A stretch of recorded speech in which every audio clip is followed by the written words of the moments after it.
नमस्कार दोस्तों, welcome to Trade and Invest. मैं हूं राजेश कुमार और आज मैं आप सबके साथ डिस्कस करने वाला हूं कि आखिर IEX का जो शेयर है वो इतना ज़्यादा क्यों गिर गया है। अब यहाँ पर देख सकते हैं कि IEX अपने हाई से लगभग 50% या यहाँ पे हमको दिख रहा है 54% डाउन हो चुका है। तो आखिर ऐसा क्या कारण है कि स्टॉक इतना ज़्यादा डाउन हो गया और आखिर क्या ऐसा कारण था कि वो इतना ज़्यादा ऊपर उठ गया था। अगर हम इसका ओवरऑल रिटर्न देखें तो हमें दिखाई देगा इसने बहुत ही अच्छा खासा यानी बहुत ही तगड़ा रिटर्न दिया है। अगर हम यहाँ से देखें, आपका मान लीजिए 2020 से अगर देखें तो अभी तक इसने हाई रिटर्न दिया था वो 600% का दिया था, 620% का, मतलब उसने आपका 6 गुना स्टॉक को कर चुका था। और डाउन होने के बाद भी अगर हम देखें तो ये अभी भी आपको 250% का रिटर्न दे रहा है, यानी कि अभी भी इसने आपके स्टॉक को दुगना तो करके रखा ही हुआ है। तो अगर हम रिटर्न को देखें तो उतना बुरा भी नहीं है, बट अभी ये बहुत हाई जाने के बाद ये नीचे गिरना स्टार्ट हो गया। तो हम आखिर देख लेते हैं कि गिर क्यों रहा है। तो ये समझने के पहले हमें एक बात समझना होगा कि कोई भी स्टॉक का प्राइस बढ़ता क्यों है और गिरता क्यों है। दोस्तों, किसी भी स्टॉक प्राइस के ऊपर या नीचे आने का सिंपल एक ही तरीका होता है कि लोग उसके बारे में क्या सोच रहे हैं और उसका अर्निंग बढ़ रहा है कि नहीं बढ़ रहा है। सिंपली अगर किसी भी स्टॉक का अर्निंग बढ़ता है यानी कमाई प्रॉफिट बढ़ने लग जाता है तो आज नहीं तो कल वो स्टॉक भी अच्छा खासा ऊपर बढ़ेगा ही बढ़ेगा। और इसी का उल्टा अगर हो जाए कि उसका अर्निंग कम होने लग जाए या वो लॉस करने लग जाए तो वो स्टॉक धीरे धीरे नीचे गिरने लग जाएगा। तो एक बार देख लेते हैं कि पिछले एक साल का जो क्वार्टर ऑन क्वार्टर अर्निंग है वो कैसा रहा है। तो ये मैंने ओपन कर लिया है IEX, आपको यहाँ पे दिख रहा होगा। तो ये देखिए, इसका मार्केट कैप सिर्फ 12,000 करोड़ है। अब 12,000 करोड़ दोस्तों, इसका मतलब होता है स्मॉल कैप कंपनी। अब स्मॉल कैप कंपनी बहुत ही ज़्यादा रिस्की होती है, इसमें 40-50% अप डाउन मूवमेंट कोई बड़ी बात नहीं है, एकदम नॉर्मल सी बात है। पहला बात तो ये। दूसरा बात ये देख लेते हैं कि इसका प्राइस टू अर्निंग देखिए अभी 41.55 है। और जब ये अपने पीक पर था यानी जब इसका दाम 600 या 800 पहुँच गया था, अभी तो ये स्प्लिट या बोनस आने के बाद का प्राइस आपको 300 के आसपास दिख रहा होगा। तो उस टाइम पे इसका प्राइस टू अर्निंग लगभग 90 to 95 के आसपास चला गया था। इसका प्राइस टू बुक 16 गुना है, 16 टाइम्स है। डेट इसके ऊपर 0 है और वहीं पे कैश इसके पास 232 करोड़ का है। अगर हम देखें तो इसका ROE 50% का है और ROC 65% का है। दोस्तों, मैं हर वीडियो में यही बोलता हूँ कि 50% का ROE और ROC 65% का मेंटेन करना बहुत ही ज़्यादा मुश्किल है, इसलिए इस कंपनी को इतना ज़्यादा हाई वैल्यूएशन मिला था। प्रॉफिट ग्रोथ अगर देखेंगे तो ईयर ऑन ईयर 41% है, बहुत ही बढ़िया ग्रोथ है इनका। अब एक बार नीचे आके हम क्वार्टर ऑन क्वार्टर के नंबर भी देख लेते हैं कि कैसा होता है। तो यहाँ पे देखिए, रिटर्न ऑन इक्विटी जो पिछले 5 साल का है वो 48% का एवरेज है। पिछले एक साल का 50% थोड़ा बढ़ गया है, लेकिन एवरेज अगर मान के चला तो 48 से 45% का ROE है। ROC पिछले 5 साल का 65% है, यानी इन्होंने अपने जो परसेंटेज है, जो नंबर है, उनको मेंटेन करके रखा हुआ है। देखिए पिछले 5 सालों का जो प्रॉफिट ग्रोथ है वो भी 21% है। बहुत ही बढ़िया प्रॉफिट ग्रोथ इन्होंने मेंटेन किया हुआ है। और दोस्तों, ऐसा ग्रोथ ये मेंटेन कर सकते हैं क्योंकि अभी ये कंपनी बहुत छोटी है और इंडिया में जो टोटल एनर्जी का जो ट्रेड होता है उसमें से सिर्फ 5% ही फिलहाल अभी आपका एक्सचेंज पे ट्रेड हो रहा है। जैसे जैसे हम आगे बढ़ते जाएंगे, ईयर्स आते जाएंगे, वैसे ही हमारा ट्रेड जो एक्सचेंज में ज़्यादा बढ़ेगा और इनका शेयर भी बढ़ते जाएगा। सेल्स ग्रोथ भी देखिए, पिछले 5 साल का 16% का सेल्स भी ग्रोथ कर रहे हैं। तो ये नंबर्स तो इसमें कंपनी में बहुत ही अच्छे, कोई दिक्कत नहीं है, डेट फ्री है। प्रमोटर भी आपको टाइम टू टाइम डिविडेंड देते रहते हैं। इनको ज़्यादा कैपिटल भी रिक्वायरमेंट नहीं होती है। मतलब जो जैसे इनका बिजनेस कैसा है, प्लेटफॉर्म बिजनेस है, सिंपली इनको एक्सचेंज करवाना है, मतलब बिजनेस करवा देना है। जैसे अमेजोन क्या करती है, सामान बस बेचती है, एक प्लेटफॉर्म है। अमेजोन को बस अपना प्लेटफॉर्म मेंटेन करना है, बाकी उसको कोई भी खर्चा नहीं करना पड़ता। ठीक वैसे ही IEX का भी एक प्लेटफॉर्म का ही बिजनेस है, एक IT कंपनी की तरह मान सकते हैं, जो बस एक्सचेंज का काम करती है, जिसमें हम बिजली खरीद या बेच सकते हैं। अगर यहाँ पे देखें स्ट्रेंथ और लिमिटेशंस में, तो स्ट्रेंथ में सब कुछ दिखा रहा है कि प्रॉफिट अच्छा है, रेवेन्यू ग्रोथ अच्छा है, ROE ROC बहुत ही अच्छा है, डेट फ्री कंपनी है। तो लिमिटेशन है बस एक ही चीज़ दिखा रहा है कि इस कंपनी का जो प्राइस टू अर्निंग है वो बहुत ही हाई है, 41। तो प्राइस टू अर्निंग हाई क्यों हो पड़े उसके बारे में देखेंगे, पर यहाँ पे आप देख लेते हैं क्वार्टर ऑन क्वार्टर इनका सेल्स कैसा रहा। तो हम देख सकते हैं सितंबर 2021 में, यानी पिछले साल का जो क्वार्टर था, उसमें 109 करोड़ का इन लोगों ने सेल्स किया था। फिर 114, 111, 98, 95।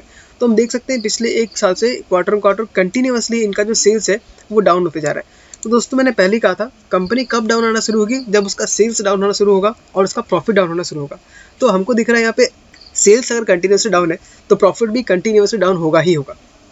हम देख लेते हैं सीधा यहाँ पे आके प्रॉफिट आफ्टर टैक्स 78 करोड़, 79, 80, 68, 70। हम देख सकते हैं 3 क्वार्टर तो इसने ग्रो किया, लेकिन उसके बाद ये पिछले 2 क्वार्टर से कंटिन्यूसली डाउनफॉल आना शुरू हो चुका है।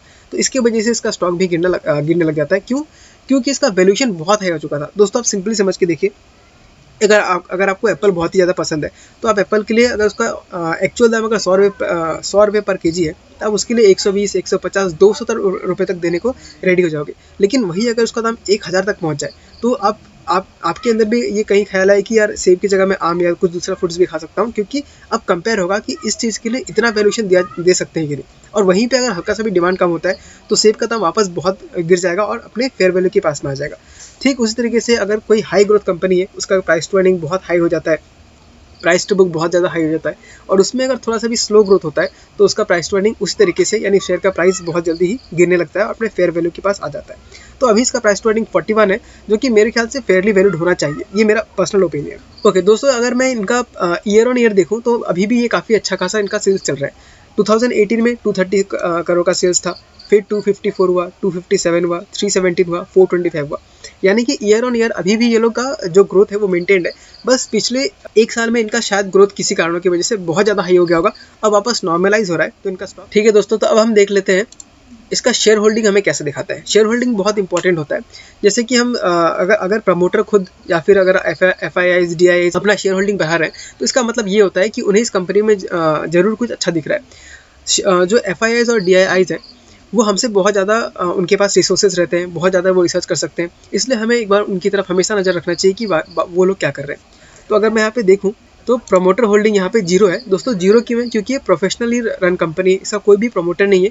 यहाँ जो भी मैनेजमेंट है वो प्रोफेशनल है सब कुछ, उनके पास किसी के पास कोई इसमें होल्डिंग नहीं है। तो ये डरने वाली बात नहीं है। आपका बहुत सारे कंपनी होते हैं जो प्रोफेशनल रन होते हैं, जैसे आपका ITC भी एक प्रोफेशनल रन कंपनी है, उसका प्रमोटर भी आपको जीरो ही मिलेगा।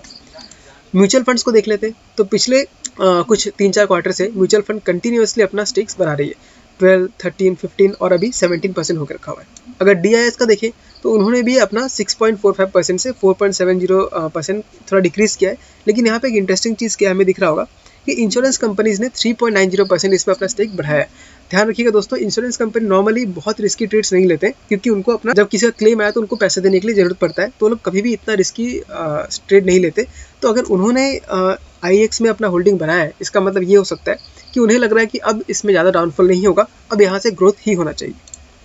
अब देख लेते हैं FIIs का।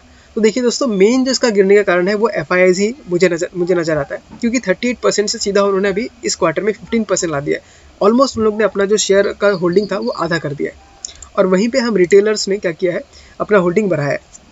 तो दोस्तों स्टॉक बुरा नहीं है, स्टॉक काफ़ी अच्छा खासा है, बस बहुत ज़्यादा हाई वैल्यूएशन होने की वजह से काफ़ी डाउन हो गया था। तो हमें इससे एक चीज़ सीखना पड़ेगा कि कभी भी कोई भी स्टॉक बहुत ही ज़्यादा हाई वैल्यूएशन में पहुंच जाए तो उसमें रिस्क बहुत ज़्यादा होता है। उसमें अगर हल्का सा भी कुछ खराब न्यूज़ आएगा या उसका प्रॉफिट में थोड़ा डेंट आएगा तो स्टॉक बहुत ही ज़्यादा नीचे गिर जाएगा, जिसको हमें यहाँ पे ये चार्ट में अच्छे से दिख रहा है, इतना अच्छा खासा डाउन इसलिए हमको मिला है। तो अब सवाल ये आता है कि अब क्या करें, अब यही यहाँ से ऊपर जाना चाहिए या नीचे जाना चाहिए। तो दोस्तों मैं जो बताने वाला हूँ वो मेरा पर्सनल ओपिनियन है। मुझे जहाँ तक लगता है इसको 130 के नीचे नहीं जाना चाहिए। वैसे भी एक बार अब हम देख सकते हैं कि जो लोएस्ट आया था इसने 135 के पास आके वापस रिटर्न लेना शुरू कर चुका है। हमें यहाँ पे दिख रहा है कि हल्का सा ये अपट्रेंड में स्टार्ट हुआ है, और RSI भी हमें दिख रहा है ऊपर की तरफ ही मूव कर रहा है। तो जहाँ तक मेरा ख्याल है यहाँ से ये स्टेबल रहना चाहिए, या तो ये कंसोलिडेट करेगा या इसके ऊपर ही जाना चाहिए। अगर इसके नीचे आता है तो ज़्यादा से ज़्यादा ये आपका आ सकता है 123 तक, लेकिन उसका चांसेस बहुत ही कम है। लेकिन ऐसा एक चांसेस अगर नीचे आना स्टार्ट करता है तो हो सकता है, लेकिन उससे नीचे नहीं आएगा। तो अब मैं आपको बता देता हूँ कि मैं क्या करने वाला हूँ या मैं क्या कर रहा हूँ। मैंने इसको थोड़ा हाई दाम पे प्राइस पे खरीद कर रखा हुआ था। मेरा जो बाइंग प्राइस है वो लगभग 195 के आसपास है। लॉन्ग टर्म के लिए होल्ड करने वाला हूँ, क्योंकि ये company time to time dividend देती रहती है, बोनस भी देती रहती है, और अभी ये 25 नवंबर को इसका बायबैक भी आने वाला है। तो बायबैक आने की वजह से भी इस कंपनी का EPS बढ़ेगा, और EPS बढ़ने की वजह से वापस इसका शेयर बढ़ सकता है। तो मैं दोस्तों अभी तो इसको होल्ड करने वाला हूँ, और अगर मुझे आगे और अच्छा मौका मिलता है या मुझे 130 के आसपास मिलता है या उससे भी नीचे अगर मिलता है तो मैं इसमें थोड़ा सा और ऐड करूँगा, क्योंकि ये टाइम बेचने का नहीं है, ये टाइम खरीदने का है। ठीक है दोस्तों, तो IEX के ऊपर ये मेरा अपना व्यूज़ था। अगर आप लोग का क्या व्यूज़ है आप लोग मुझे कमेंट करके बताइए। क्या आप लोग मेरे से एग्री करते हैं या आप लोग का कुछ और पॉइंट्स ऐड करना चाहते हुए मुझे बताइए। और अगर आप लोग को ये वीडियो अच्छा लगा तो इसे लाइक कर दीजिएगा, चैनल को सब्सक्राइब कर दीजिएगा, क्योंकि मैं ऐसे ही बहुत सारे स्टॉक्स के बारे में रेगुलर अपडेट्स लेके आता रहता हूँ। और अगर अभी तक आपने अपना डीमैट अकाउंट नहीं खोला है तो आप मेरे डिस्क्रिप्शन में जाके जीरोधा का डीमैट अकाउंट यूज़ करके डीमैट अपना खुद का भी खोल सकते हैं। मैं खुद जीरोधा यूज़ करता हूँ, इसे रिकमेंड भी करता हूँ, क्योंकि इसमें ट्रेड करना बहुत ही ईजी है और उसमें अकाउंट ओपन करना भी बहुत आसान है। बस 15 से 20 मिनट के अंदर आप अप्लाई कर सकते हैं और 1 से 2 दिन के अंदर आपका अकाउंट एक्टिवेट हो जाएगा। अगर आप मुझसे पर्सनली कनेक्ट होना चाहते हैं तो डिस्क्रिप्शन में ही मेरे टेलीग्राम चैनल का लिंक भी है, आप वहाँ पे जाके हमसे ज्वाइन कर सकते हैं। और अगर आपको डीमैट अकाउंट खोलने में कोई हेल्प चाहिए तो आप टेलीग्राम के थ्रू जाके मुझे मैसेज कर सकते हैं, मैं आपको पर्सनली हेल्प करूँगा। चलिए फिर ठीक है, मिलते हैं किसी अगले वीडियो में किसी अगले स्टॉक के साथ। तब तक के लिए टाटा बाय बाय।